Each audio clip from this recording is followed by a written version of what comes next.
Hello, Anointed Ones, and welcome back to Anointed TV. What if you found out that someone had secretly placed a GPS tracker in your car?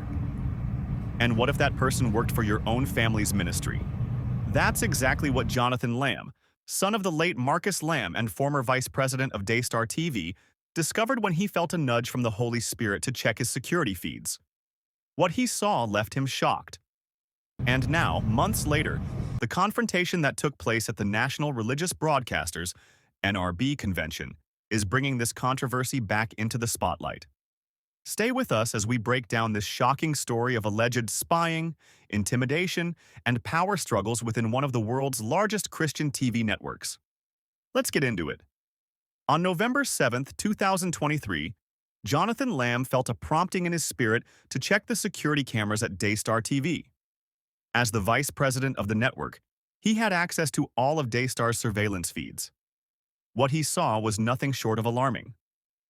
The footage revealed Shannon Kelly, Daystar's head of security, walking up to Jonathan's company vehicle, opening the trunk, and fiddling around inside for about 30 seconds. Jonathan immediately suspected something was wrong.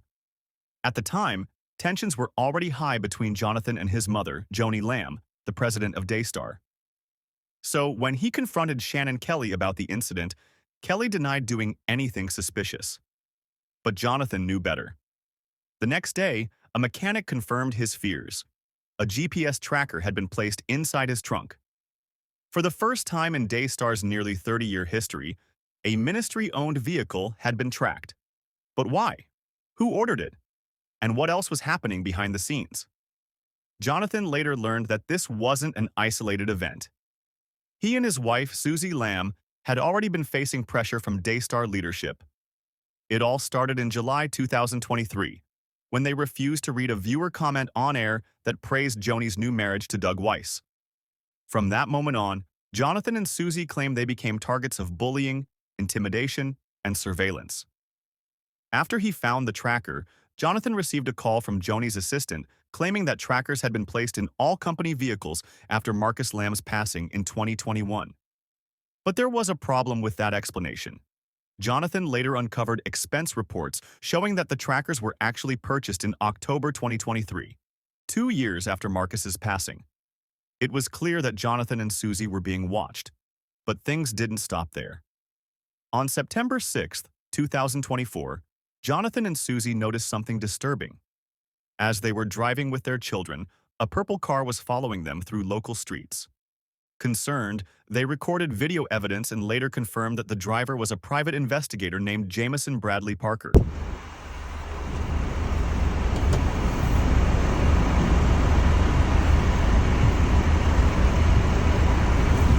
Who are you? I'm an investigator. Who are you?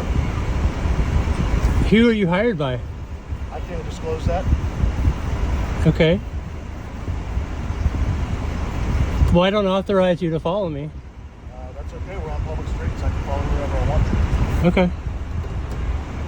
Well, thank you for confirming you're an investigator. I hope you have a wonderful day. Thank you, Jameson. Have a good one. Who hired Parker? Jonathan and Susie believe only one entity would have an interest in tracking their movements, Daystar TV. However, when Christian news outlet The Roy's Report reached out to Daystar for comment, the ministry refused to respond. Jonathan and Susie say they can't imagine anyone else hiring an investigator to tail them, and these aggressive actions only strengthened their resolve to expose what was happening behind the scenes at Daystar.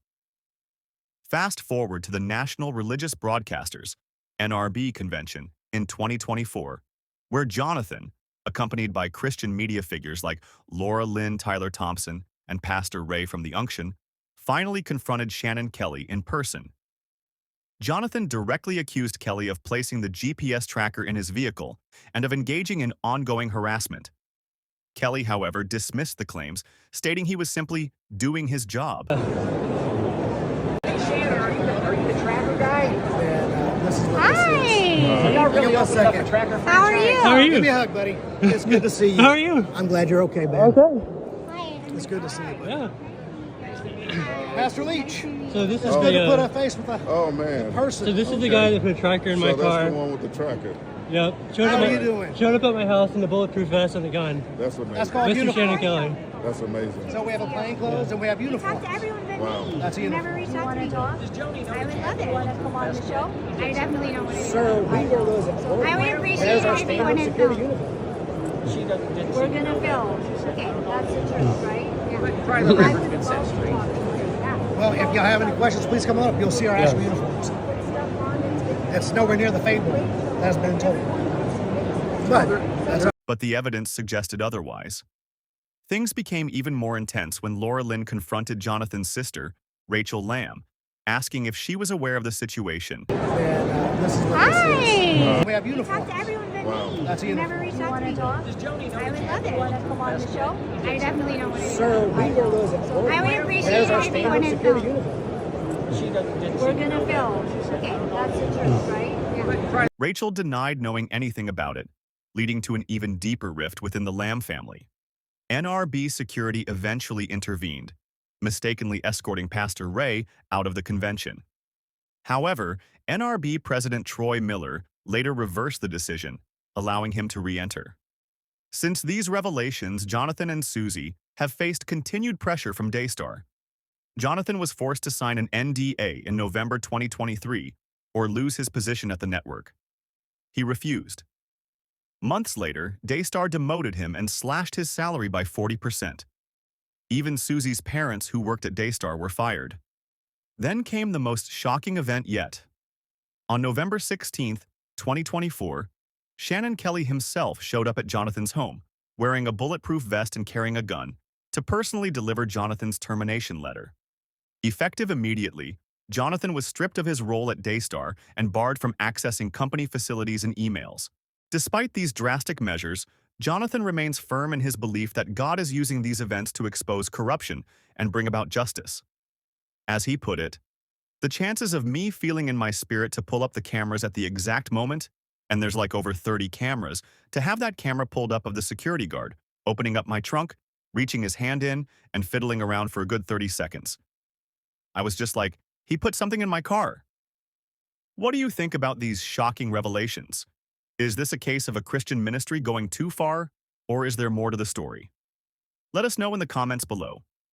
One thing is clear, this is a serious controversy that raises questions about transparency, trust, and accountability in Christian leadership. We will continue to follow this story and keep you updated.